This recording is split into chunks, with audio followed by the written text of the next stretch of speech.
And we're back with more of the NWI.com political roundtable. Of course, we're just days away from the primary election, Mark, and obviously the biggest races will be a number of mayoral races in the area. I know you've been looking at a couple of them in particular. We've got a couple of our largest city in the county Sure. is now Hammond, and it should have an interesting mayoral election. I think that that Tom McDermott will prevail in the Democratic primary, and in the Republican primary. Now that George Janik's on the ballot, the Lake County Republican chairman Kim Krall has been kind of although a friend of Janik's, has said she's remained officially neutral in it, has not come out and endorsed Janik. But there has been a bit of a split among Republicans, and so yeah, it's going to be interesting.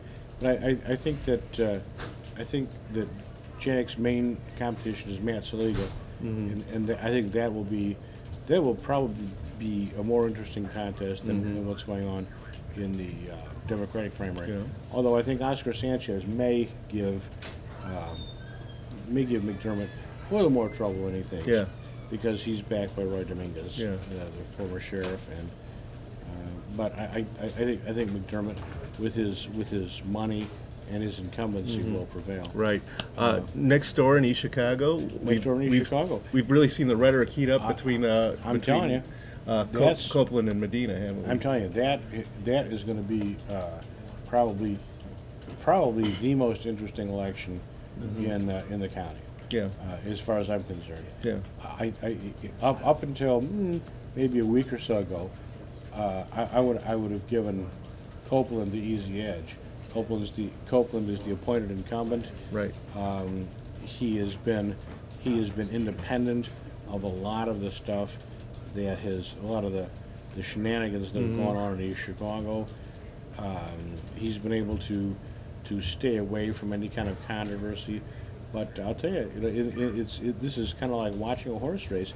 Medina is coming on strong at the last minute, and now although Medina has taken money from George Pabay, the former mayor and now convicted felon, and he's taken money from the Pabay boosters, and he himself was a Pabay booster, and makes no bones about it. Right. He is coming on strong at the last minute. And and this is East Chicago. A federal indictment and conviction does not necessarily mean that you're a bad guy. Yeah. Because look at Anderson Span went to prison for how many years, and the minute he got out, he was hired by Bob Pastrick as his chief of staff. So a federal conviction does not mean in East Chicago doesn't mean what it does anywhere else in the county. Gary should be interesting too. Yes. Even though Gary has slipped to the second largest city in the county, which was a major story this year, I think. I think you'll see an interesting race between Karen Freeman Wilson and Reagan Hatcher. Yeah. Karen Freeman has got a lot going for her. She was a former Indiana Attorney General. She's a Harvard graduate. She was former city judge. She's got a name. Reagan Hatcher also has a name. She has a name, and she's also has the current experience of being on the Gary City Council. She's in the Gary City Council, although she is a freshman. So it's not like she's a veteran city councilman. Her father, Richard Hatcher, was a city councilman when he was elected mayor in 1967. Yeah. Post he held for 3 decades. A post, well, or 2 decades. 2 decades, yeah. 2 decades. The Hatcher name has been a plus and it's been a minus. So we'll see how much of a plus it's going to be for Reagan Hatcher. Right. Hobart, I think there's a real competitive race there among the Democrats. Brian Snedeker, the current mayor, running against the former mayor, Linda Buzenik. Yeah. And that's a great race too. And one of the things that's been interesting about that race has been that supposedly, behind the scenes, there have been supposedly moves by both McDermott, Tom McDermott, the mayor of Hammond, and the chairman of the Lake County Democratic Central Committee, and his his nemesis, the anti-McDermott, Roy Dominguez, who was former Lake County sheriff, and at one time considered to be a very serious candidate for the Democratic chairmanship, and a person who was, has been talked about as a potential governor candidate, supporting opposite candidates. Yeah. So we're going, it'll be that may be Bit of a proxy war there. Maybe it'll be less of a test of power of Snedeker and Buzenik than a test of power of McDermott and Dominguez. Interesting. And then if we're going over to Porter County, kind of one race that we're keeping an eye on is the Democratic primary in Portage, where the current mayor, Olga Velasquez, is being challenged by the clerk treasurer, Donna Pappas. There's a third candidate in there, John Barlow, but he doesn't seem to be much of a factor.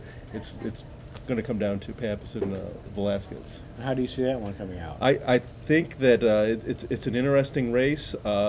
Velasquez obviously has a lot of backing from unions. She's got much more funding because Donna Pappas famously, doesn't take campaign donations. So her campaign's run on a shoestring budget. But it was kind of interesting within this race that the Portage FOP came out and didn't endorse one of the Democrats, but actually came out and endorsed John Snyder, who is an unopposed Republican, who will face the winner of the Democratic primary in the fall. You notice it's a funny thing about the endorsements by the Fraternal Order of Police and the firefighters unions. And I've watched this in Hammond for years and years now, for probably decades actually. Not to date myself too much, but sometimes you see these endorsements, and they don't mean quite as much as you think they mean. Because look, in Hammond, the firefighters union endorses someone. Half your firefighters live outside the city, and they can't vote anyhow. Right. And the same is true with the police officers. The FOP will endorse someone. What does it mean?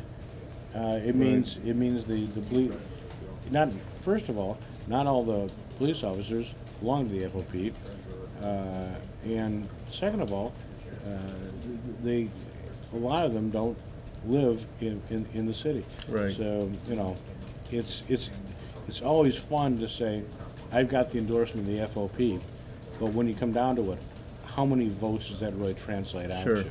And when the voters see it, the voters see the FOP or the firefighters union is endorsing someone. How influential is that really in the decision of the average citizen to vote one way or the other? Right. Yeah. I guess we'll find out. We will find out. And on Tuesday, you can come back to NWI.com for complete coverage. We'll be here all night updating results as we get them. So be sure to join us for an exciting election night. And that'll do it for this week's edition of the Political Roundtable. Thanks for watching, and we'll see you next week. Well, thank you, Robert. And Doug, get better.